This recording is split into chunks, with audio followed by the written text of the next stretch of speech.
This is Brother Daryl, and welcome to another episode of False Doctrine Exposed.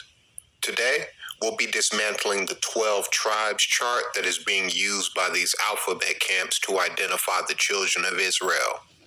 Quick history lesson on this chart. A dude named Arya out of the One West camp claims to have had a magical dream where this chart was revealed to him. We'll demonstrate that this chart doesn't line up with the scriptures or with secular history. Now, I already know that you alphabet campers will continue to believe in the doctrines of lying false prophets.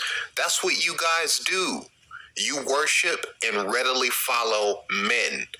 Personally, I'll trust in the scriptures, which clearly reveal the locations of where the 12 tribes will be gathered from in the last days. So we're going to get right into the scripture that destroys this chart, and then we'll break it all down from there. Let's get to work, family. Isaiah chapter 11, verses 11 through 12. And it shall come to pass in that day that Yahweh shall set his hand again the second time to recover the remnant of his people, which shall be left from Assyria and from Egypt and from Pathros and from Cush and from Elam and from Shinar and from Hamath and from the islands of the sea. And he shall set up an ensign for the nations, and shall assemble the outcasts of Israel, and gather together the dispersed of Judah from the four corners of the earth. Verse 11 covers the locations where the northern tribes were scattered due to the Assyrian captivity. And we're going to go through these areas on the maps to gain proper understanding of exactly where they are. Spoiler alert. These locations are throughout Africa as well as the so-called Middle East, not in the New World. Quick note on verse 12. We already know that the house of Judah, composed of the three southern tribes, was scattered to the four corners of the earth in fulfillment of Luke chapter 21, verse 24. The transatlantic slave trade speaks very well for itself. So we'll be focusing on the locations of the northern tribes that are again covered by verse 11. The northern tribes will be gathered in part from Assyria, and this map represents the bounds of the Assyrian Empire in 650 BC. This area primarily encompasses Syria and Iraq.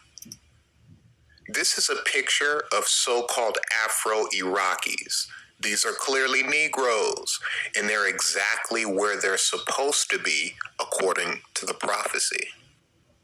Isaiah 11:11 also mentioned Pathros, which is Upper Egypt. We're still there, and we're still blending in with the indigenous Hamites too. Cush is simply Ethiopia. No mystery there. Even the fake Jews in Israel acknowledge our brothers from Ethiopia. They call themselves Beta Israel. The indigenous Ethiopians, however, call them Falasha, which means landless or wanderers. These Israelites claim descent from Menelik I, who is the son of King Solomon and Queen Sheba. Elam is in modern-day Iran. Our people are all over Iran. See the gentleman leaning up against the car? Now you know you have an Uncle Leroy that looks just like this dude. Let's keep it real, family. Our people will also be gathered from the plains of Shinar. This is a specific region within modern-day Iraq. If you recall, this is where Nimrod the Cushite built the Tower of Babel. We're right there. This is an Israelite living in the city of Basra. You can find the remnant of our northern tribesmen all over these areas. It's not a mystery. Hamath is a city in Syria, and there's certainly a remnant of our people who will be regathered from there.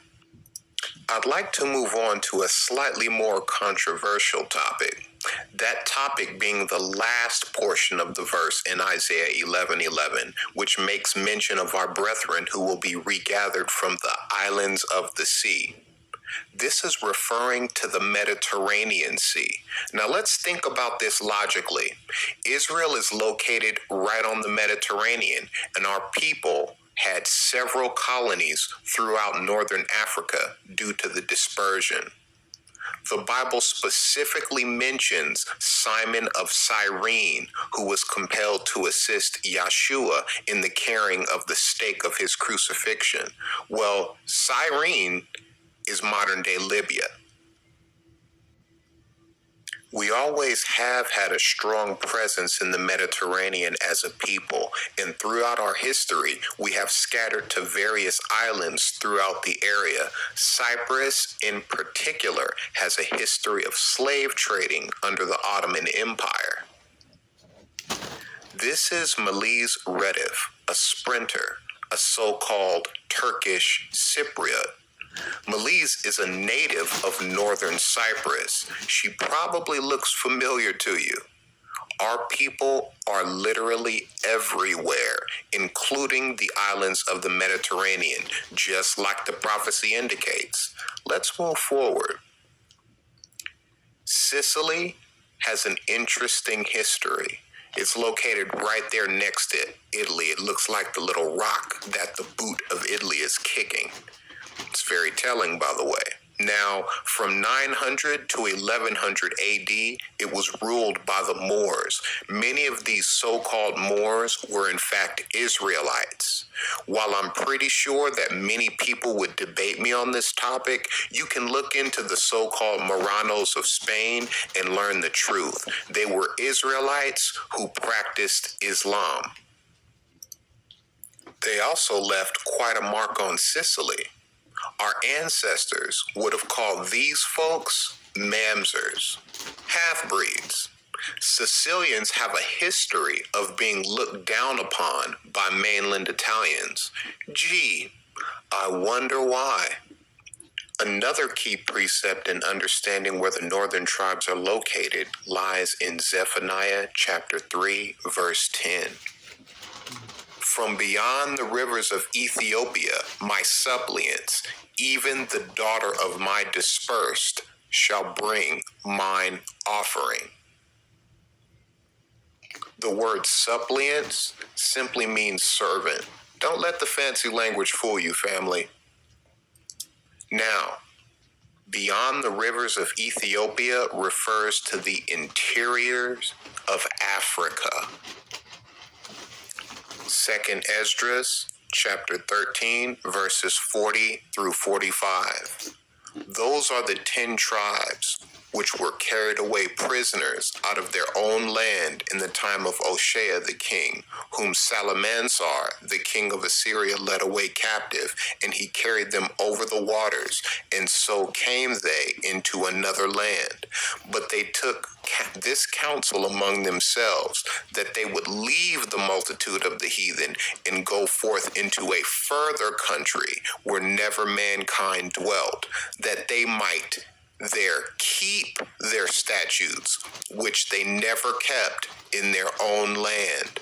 And they entered into Euphrates by the narrow places of the river. For the Most High then showed signs for them, and held still the flood till they passed over. For through that country there was a great way to go, namely of a year and a half, and the same region is called Arsareth. Notice that these verses make no mention of them building ships and sailing across the sea. However, alphabet campers will try to add that to the script. Negative. We're about to go ahead and jump right into the nail in the coffin from Rudolph Windsor. A lot of you campers have this book on your shelves, but I see that you clearly haven't actually read much of it. Do yourself a favor and go ahead and turn to page 92. In the 9th century, A black African Hebrew arrived in the city of Kairouan in Algeria. In this city was one of the famous Talmudic schools. The name of this Hebrew was Eldad the Danite. He told a credible or believable story of a Hebrew empire south of the Sahara in the western Sudan.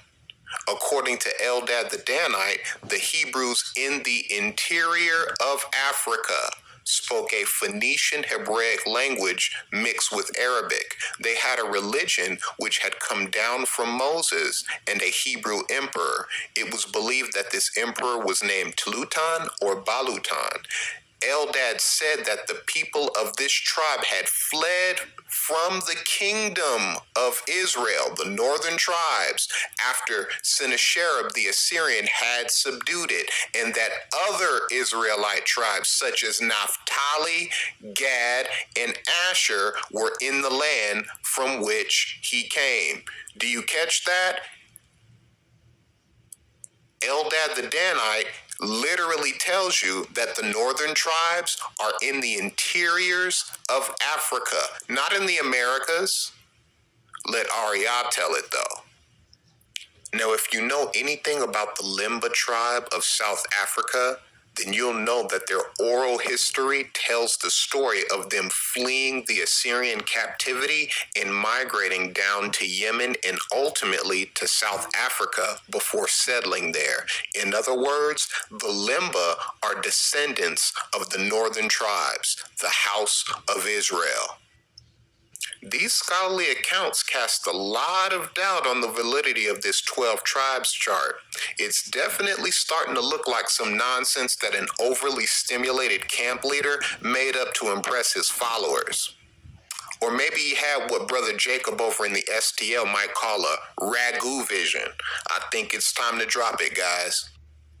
The Judeans, or Jews, who fled into West Africa after the destruction of Jerusalem in 70 AD were a combination of three tribes: Judah, Benjamin, and Levi.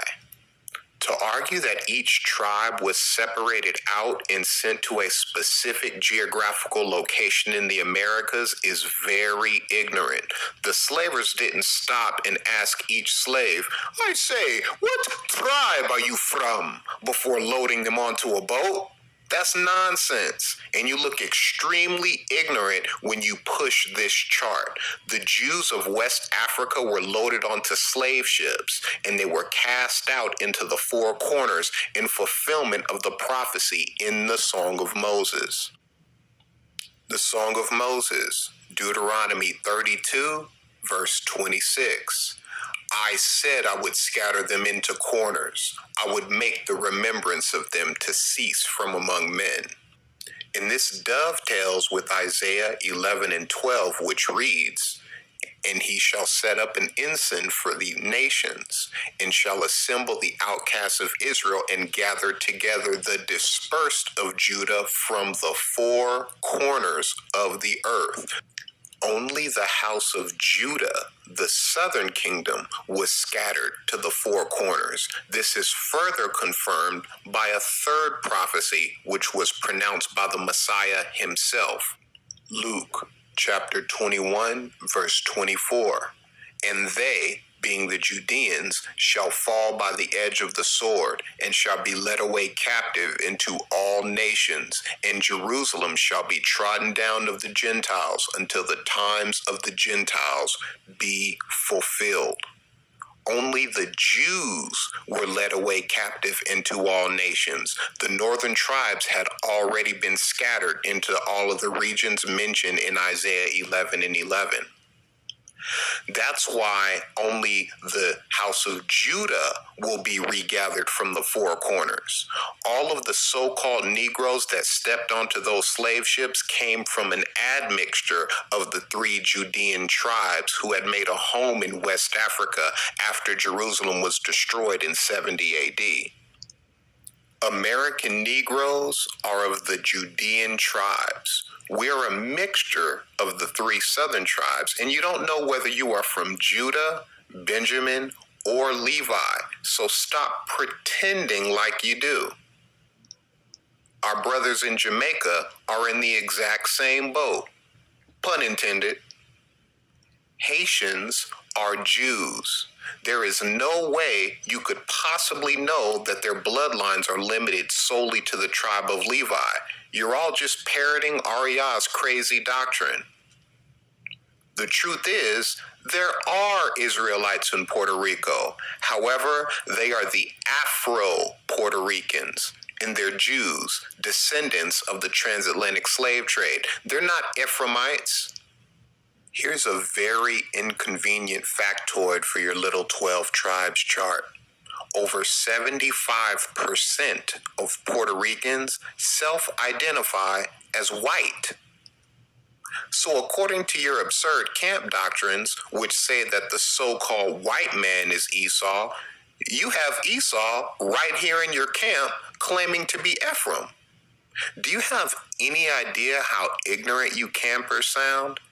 Esau isn't white, by the way. The kingdom of Edom is in Arabia, which is immediately south of the kingdom of Judea. Secondly, white Puerto Ricans are not Israelites. Only the Afro-Puerto Ricans are, and they aren't from the tribe of Ephraim. They're from the southern tribes. They're the Jews who were shipped all over the world as slaves. Cubans are not from the tribe of Manasseh. In fact, Cubans self-identify as being over 60% white European. Looks like most of the Cubans in your camp are Esau too, huh? Moreover, the white Cubans look down on the Afro-Cubans and are very well known for their systematic discrimination against them. Why? Because the Afro-Cubans are Jews and the descendants of the slave trade. The reproach of Deuteronomy 28:37 is upon them and not the white Cubans. Wake up. It's the same story in the Dominican Republic. The only Israelites in the Dominican Republic are the so-called Afro-Dominicans. They're not of the tribe of Simeon. They're Jews, the same Jews that were sent out all around the world as, you guessed it, slaves. Rinse and repeat with the Guatemalans. The Afro-Guatemalans are not of the tribe of Zebulun. They're Jews. The native tribes of the South Americas are not Israelites. They have no history of keeping the laws, statutes, and commandments. This is readily apparent when you look into their history.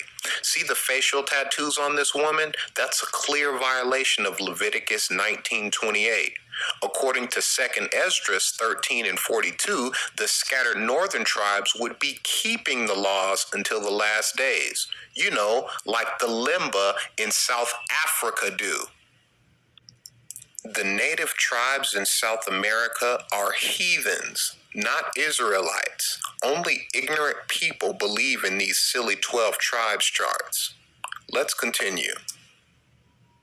There are Mexican Israelites. However, they are descendants of the house of Judah and not the tribe of Issachar. They're Negroes, and they are resented by the native Mexicans. That's an ongoing theme, isn't it? Many of the true Israelites in Mexico were led out of slavery by a man named Gaspar Yanga, whom a city in the state of Veracruz is named after. Quick shout out to David Heredia. Check out his animated series called Heroes of Color. He covers the exploits of Gaspar Yanga, and he does so very well. Now, according to the 12 tribes chart, the Aztecs are of the 12 tribes. Well, how does that work? They have a particularly well-known history of bloody human sacrifice to pagan gods in the New World. Absolutely zero history of keeping the laws, statutes, and commandments of the Most High. Your chart is only fooling the ignorant. In conclusion, all 12 tribes are black. Israel consists only of the so-called Negroes. Yeah, we have some folks like the Sicilians who have mixed blood, but they're still ours. And at this stage in the game, we even know what our DNA is. If you want to remain ignorant, remain ignorant. But the truth is staring you right in the face. Thanks for your time, family, and all praises to the Most High and great glory to Yahshua, King of Kings and Lord of Lords. I'll see you on the next video. Shalom.